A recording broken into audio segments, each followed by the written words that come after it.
Oh, that's a good one. How in the heck is it going, everybody? Hope you're all having a great day. Hope if you're in the ice belt that you still have safe ice. We sure do.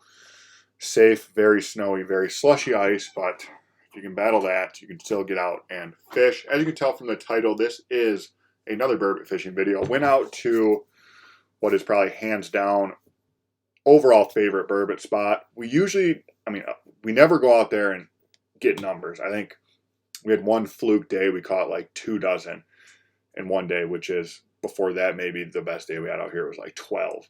But last year alone, I think we put 12 people on master angler burbot, which at the time was 26 inches or bigger. And a couple master anglers each day sometimes. Biggest one we caught so far in the bay was 30 inches in this exact spot. So super stoked. At the end of the video, we will go through kind of some of our burbot techniques just to help you guys out. If you have burbot in your area, if you've never caught some, or if you can't catch that many, some of these tricks might help you out. But not going to ramble on too much more. Without any further ado, here is the video. What in the heck is going on, everybody? Out here once again, Munising Bay, west side of Munising Bay. That's about the most information you'll get on that location. This is my top secret honey hole. Another night of burbot fishing. Hopefully, this isn't really the numbers spot, but this is definitely where we catch the big ones. Just up the master angler size from 26 to 30 inches in Michigan, and I've only caught 130 in my life, and it was right at this spot. Get everything out, get all set up, switching propane tanks, and we'll catch up with you when we get out there. Something tiny. Baby, maybe not a burb. Head shaking though, it's a fish. I think it's a burb. Come out to the meat hole in our first burbs at baby.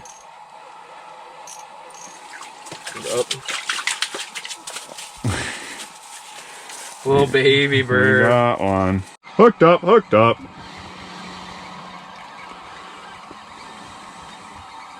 Look at him going hard left. Oh, he's getting heavy. And mean. Attitude.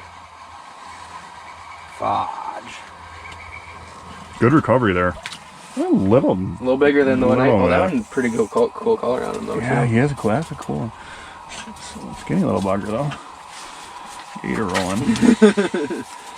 Nice recovery there.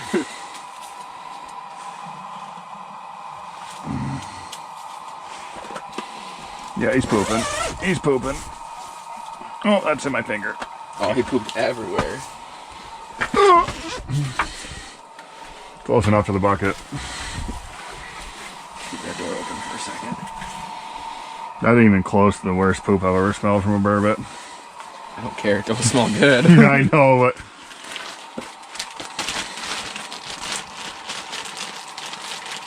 Oh, I forgot to bring some garlic powder out. To cover up that smell? No. Supposedly, smell like, secrete like a garlicky kind of smell. So like when you're using other cut bait and stuff, people, or like soft plastics, people put them in garlic salt and like that. Really? Mm-hmm. I was gonna throw some bag with wow, these hooks are bent.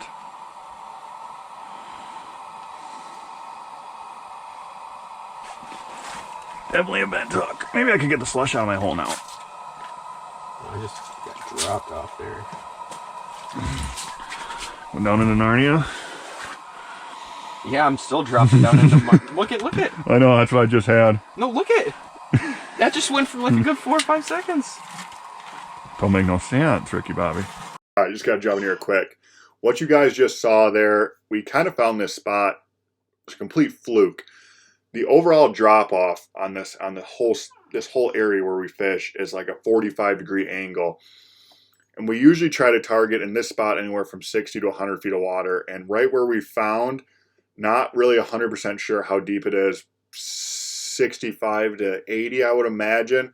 Because the problem with fish finders is when you have that steep bank, your cone goes down and it marks the highest point.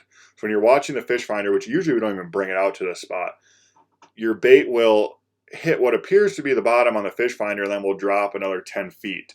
And beyond that, the current was so strong that we would start fishing in probably 65, 70 feet of water, get maybe 5, 10 jigs, and all of a sudden, your line would go slack, or your line would get tight, and you would literally be able to drop it another 10, 12 feet. And what we figured out was your normal drop off was like that. Then it went to a straight down ledge or cliff, as we call it, and then back to kind of a more gentle slope down to the great abyss of Munising Bay.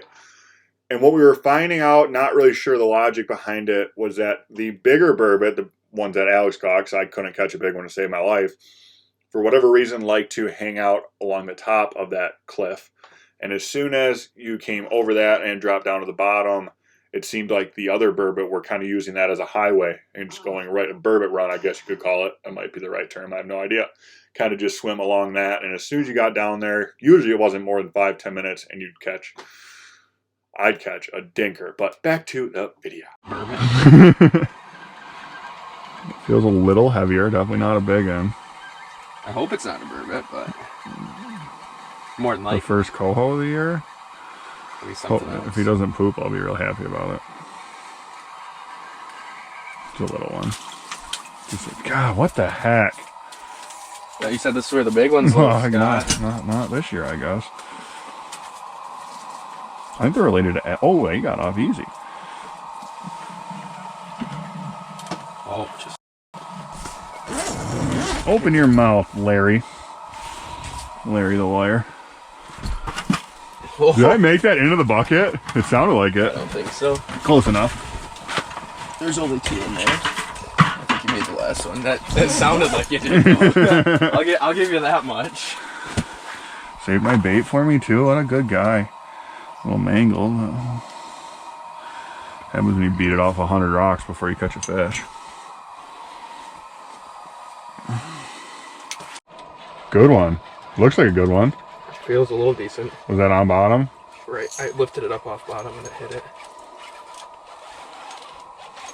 You'd be easy with it. Big burb. No, probably not too big, but decent one.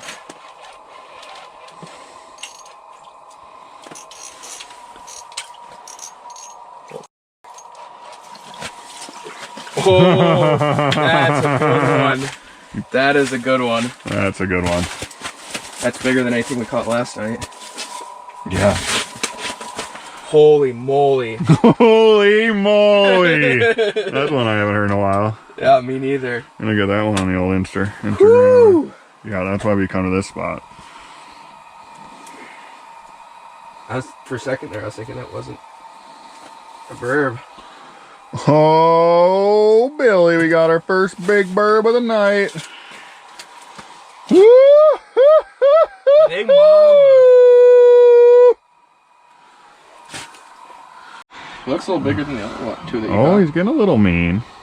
Definitely nothing like the last one, but this might actually be an eater. No. This is cool. You actually get to feel him hit it. Right.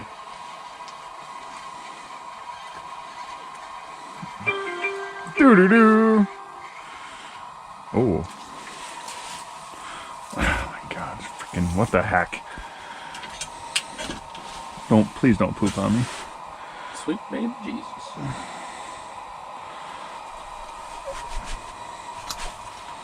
Oh, he saved my smelt. That was like the most mango piece of smelt I had on there, and I can't believe it's still on there. Even more mango now. It sounded like I made that one too, but I probably didn't. Oh, maybe. Drag pillar. Not as big as yours, but maybe the second biggest of the night. Been a little dry spell. I told you we were due for one. Yeah, you were right. You hit on the way up too. Just like the big one. Mm-hmm. Well, I wish he was just like the big one. Yeah, that's the second biggest one of the evening. That's a good eater there. Actually, might not be a burbot. It might not be a fish. It feels fishy. No, you're just taking it up. Dude, it was head shaking. It's either a baby burbot or little baby burb. That's even smaller than anything we caught yesterday. I don't know. That is actually smaller than that small one we caught yesterday.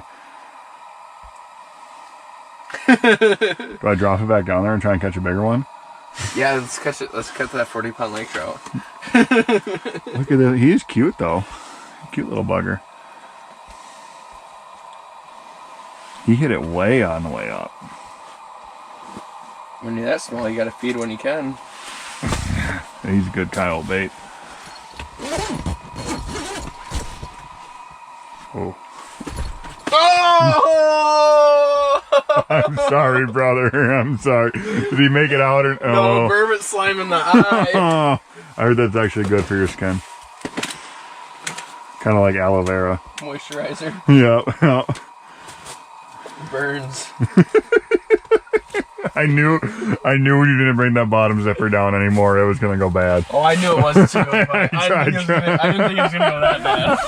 There you go. Fish on. Been dead for so long. I don't even know how I Am I noticed making that. my own country How did song I even right now? notice that? Fish on, been dead for so long. That should be a country song.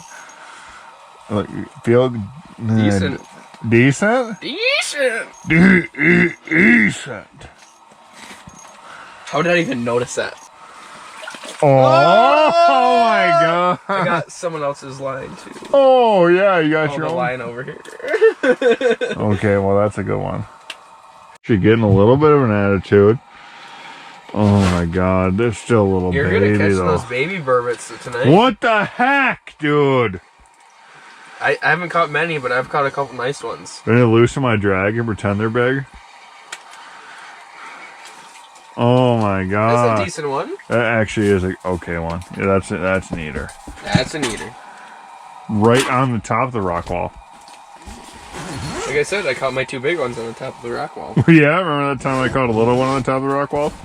Me too. That's great. All right, everybody. Well, if you made it this far, thank you so much for watching. Some of the tips and tricks we've learned over the last couple of years of burbot fishing.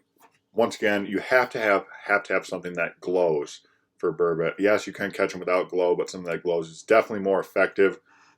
We prefer the trout and pouch spoon, which is we use anywhere from 1.5 ounces to 1.75 ounces. And it's essentially just like a buckshot spoon. Got a rattle in it, red treble hook, and the whole thing, there's no design to it. The whole thing is painted with neon green glow paint. So burbot can definitely see it from a good distance away, especially when you're fishing Great Lakes with ultra clear water. We've caught burbot anywhere from 25 to 150 feet of water. Usually like to target them anywhere from 55 to I'd say about 75 if we're going out to eat them.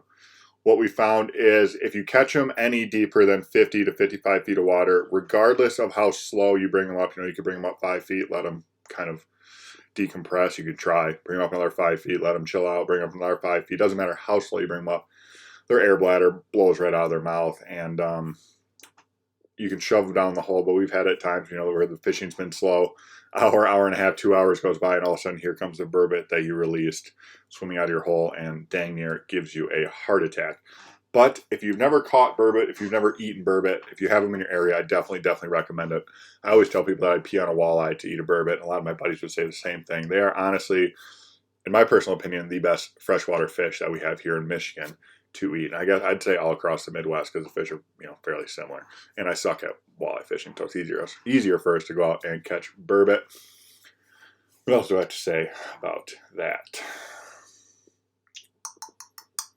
End of February through March is definitely the best time to target them. They come up and stage the spawn and then spawn, and they're definitely a lot more aggressive. There's definitely a lot more of them, congregated into smaller areas. At least all of Munising Bay, there's definitely burbot across the entire bay, but there's definitely spots that are better than others, and it just takes some time to find those spots. And when you do, sit down, be patient. There's been nights where we go out and we catch all our burbot in the first hour, don't catch anything. There's been times we go out and we sit till 10, 11, midnight before we catch our first burbot. So it's haven't really completely figured out a science to it. But if you guys have any questions about burbot fishing, drop down in the comment section below. Also, if you would like to go burbot fishing, just get a hold of us or check out our partner, Marquette Adventures Guide Service. Link is down in the description. He would be happy to take you out. But I think that's about all I got to say on that. Once again, thank you guys for your support. Thank you for watching. Give a thumbs up, thumbs down, whatever you're feeling. Leave a comment. We love talking with you. Until next time, happy adventures.